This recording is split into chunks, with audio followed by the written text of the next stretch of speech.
Hi, good evening. Welcome to our podcast. I am Danica. I am Charlize, and we are here to discuss on how to enhance and to think critically in your profession, which is the practice. We have some lists down here on how to enhance or think critically when you are in your position in your profession, which is the front desk. Can you tell me about it, Miss Charlize? So the first one is by observation. Pay close attention to the guest interactions and identify problems early. The second one is analysis. Gather and interpret all relevant information before acting. Pwede mo ba explain mo? And we have, while we are talking, pwede kakain kami. Well, podcast. We have sponsored po kami ng Froyo Lab. Alright. As per Miss Charlize, we have some observation, which is before you entertain the guests, of course, you should entertain them. Also observe on if there is some situation na parang sa tingin mo is hindi na siya tama. So you have to observe para maiwasan ang scams or pranks. Also, analysis. Nagko-connect si observation and analysis din kasi before you take sides from the guest or your staff, of course, you should analyze the situation before you pick a side. Also, para alam mo yung totoo talaga. Nung maling pag-book. Yes. Check mo yung records if tama ba yung information na nilagay nila. Ayun. So, balik. Kung anong date sila nag-check-in, nag-check-out. Para maiwasan yung conflict. Ikukwento ko naman yung experience ko sa ganyan. Dahil meron akong experience sa hotel. Yes. Sa Makati Diamond Hotel. Nag-housekeeping ako doon and nag-F&B front desk din ako doon. So, bali, ang nangyari naman doon is nagko-complain si guest sa food niya. Then, ang sabi is hindi naman daw well done ang in-order niya na food na which is this steak, the ribeye one. Nagreklamo siya kasi hindi naman well done yung ano niya. Yung steak niya. Nagagalit siya. Bali kasi, ang unang mag-ring ng telephone is sa amin. Kaya syempre, sasagutin ko as a front desk na wala naman masyadong nagagawa that time din. Tumawag siya sa akin. Sumisigaw na siya, no? Like, ba't ka sumisigaw? But as a cashier in the front desk, I should be professional on how to handle the situation na hindi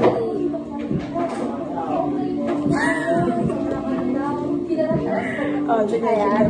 Para lumamig daw na hindi siya lalong magagalit. Yung parang mas kakalma siya. So, habang kakol ko siya, kinausap ko siya ng maayos. Tinanong ko kung ano yung problem, sino yung nakausap niya na staff, rather. Ayun. Then, kumalma na siya. Kinausap ko naman yung room service staff na nag-take ng order ni ma'am, which is isa lang naman yung tao na kukuha nun. Ayun, bago lang pala siya, kaya medyo ano lang, diba, kapag training ka pa lang kasi wala ka pa siyang alam sa mga ganong bagay. Ang mali lang doon is iniwan siya ng nag-a-assist sa kanya, which yung nag-train sa kanya. Siyempre, walang mapagtatanong. No time na yun, I think critically, kung paano ko mapapakalma si guest. Kasi sobrang galit na siya. Kasi nag-antay siya ng matagal dun sa food. Then parang kaka-arrive lang din nila. Kasi pagka-check ko sa system, kaka-check-in lang nila. Ayun. Kaya nagagalit din siya. Siguro pagod din.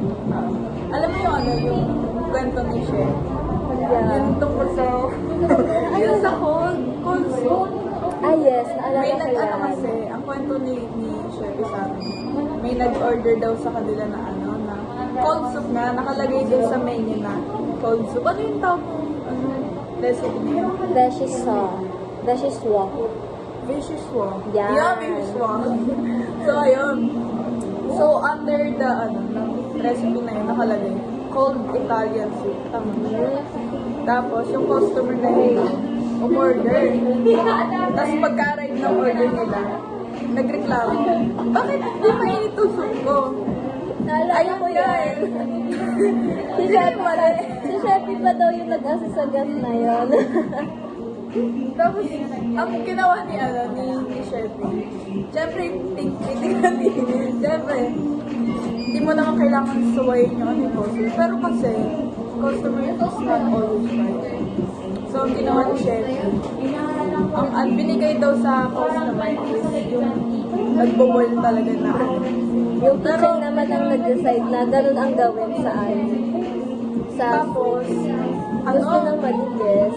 nagustuhan naman ng guest. Pero yung pangalawa na is hindi na pumayag si Kasi nga, chef. actually, disrespectful. Sa cuisine. Also traditional. It's supposed to be good, hindi naman dapat ganon. Pero ayun, feel ko kinausap naman niya yata. Na-explain naman na siguro na, ma'am, cold soup, hindi ko siya hot. Hindi ko ba kayo na-inform? Oh, pero parang hindi kasi nakinig si Jess. So, ayun. So, ayun, may mali na doon yung guest. Pag, i-analyze mo muna ng mabuting yung recipe bago ka hysterical. Ganun. Pero kasi ang lumalabas kasi is parang magyayama-yama si Jess. Parang gano'n. So, eto na. Next naman is communication. Ito is mahalaga to sa, sa work na to, which is front desk. Ang mahirap lang dito sa communication is the call, which is the miscommunication. Lalo na kapag may guest na foreigner, ang hirap nilang kausap. Merong kasi. Pero mas maganda kasi kapag may knowledge card na sa ibang language para maiwasan yung language barrier. Yes. Tapos, di ba parang nararanasan mo rin yan sa work mo, yung mga ganyan? Nagka-conflict din kami sa sa work ko dati. Work ko dati. Work ko ngayon. Kasi, dati pa nangyari yun. Sabi ng customer. Gusto ko nung Chinese yun. I want that. Two piece. Tapos, yung pala, akala ko, tinutukan niya, isang order ng 2-piece chicken curry. Ang tinutukoy niya pala, tag-isang order. Hindi ako marunong masyadong English or... Hindi rin marunong mag-English yung Chinese na yun. Kaya ang ginagawa ko, sign language. So ayun, nalutas naman naman. Sabi naman ng manager ko, parang magkaintindihan kayo, minsan gamitan mo ng sign language.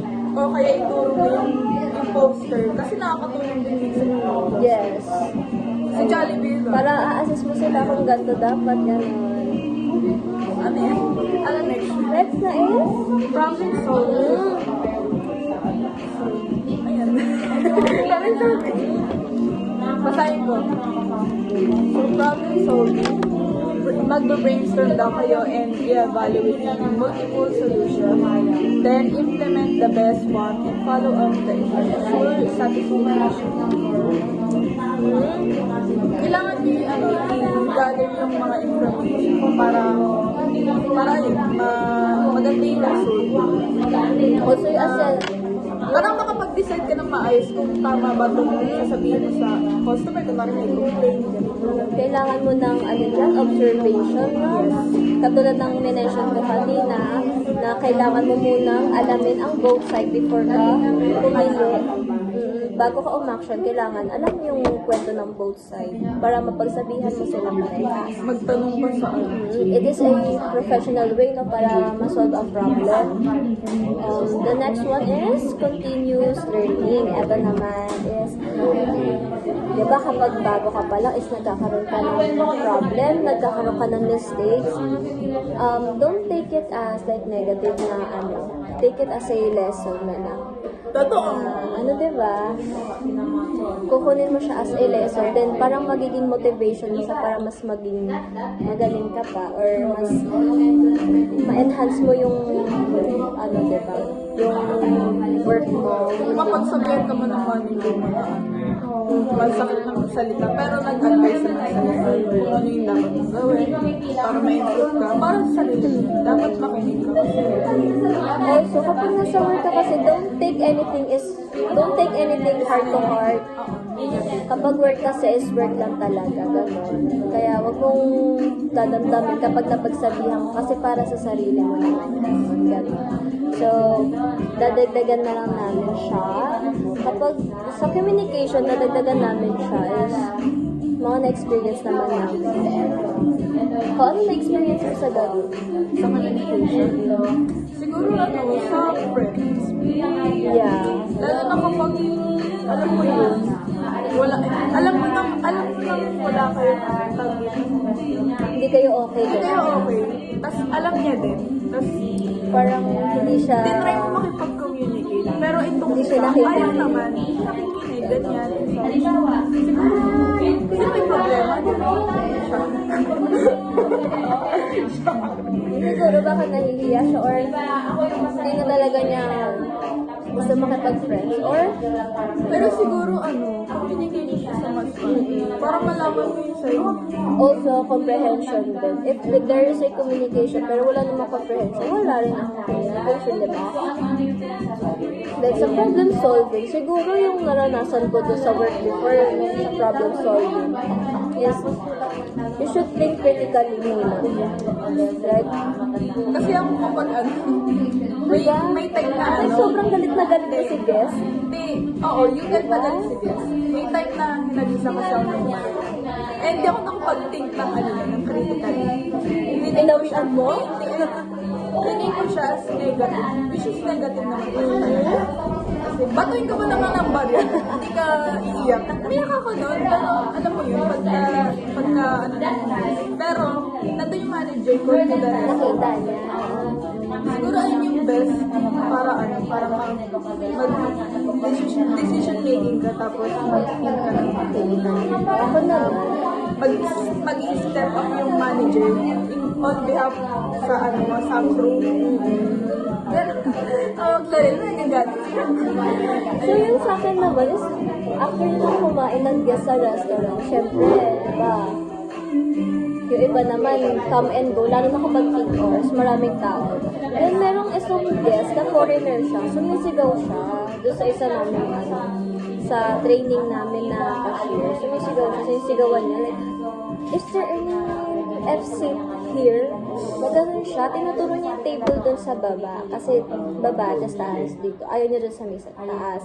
So, anong nangyari nun? Umiyak yung trainee namin kasi bago lang naman siya.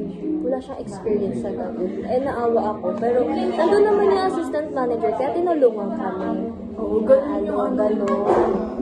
Then, ang unang kinausap ng assistant manager is kami before yung guest para maintindihan ng manager or assistant manager yung situation before niya kausapin si guest. Ganon. So, sponsored by Again, this is sponsored by Froyo Lab. Ayan. We decided here kasi habang nagpo-podcast, nag-i-eat din kami. Then, para chill lang, you know, and that's the end of our podcast. Thank you for listening and we wish you have a great day or have a great journey to your future. Bye!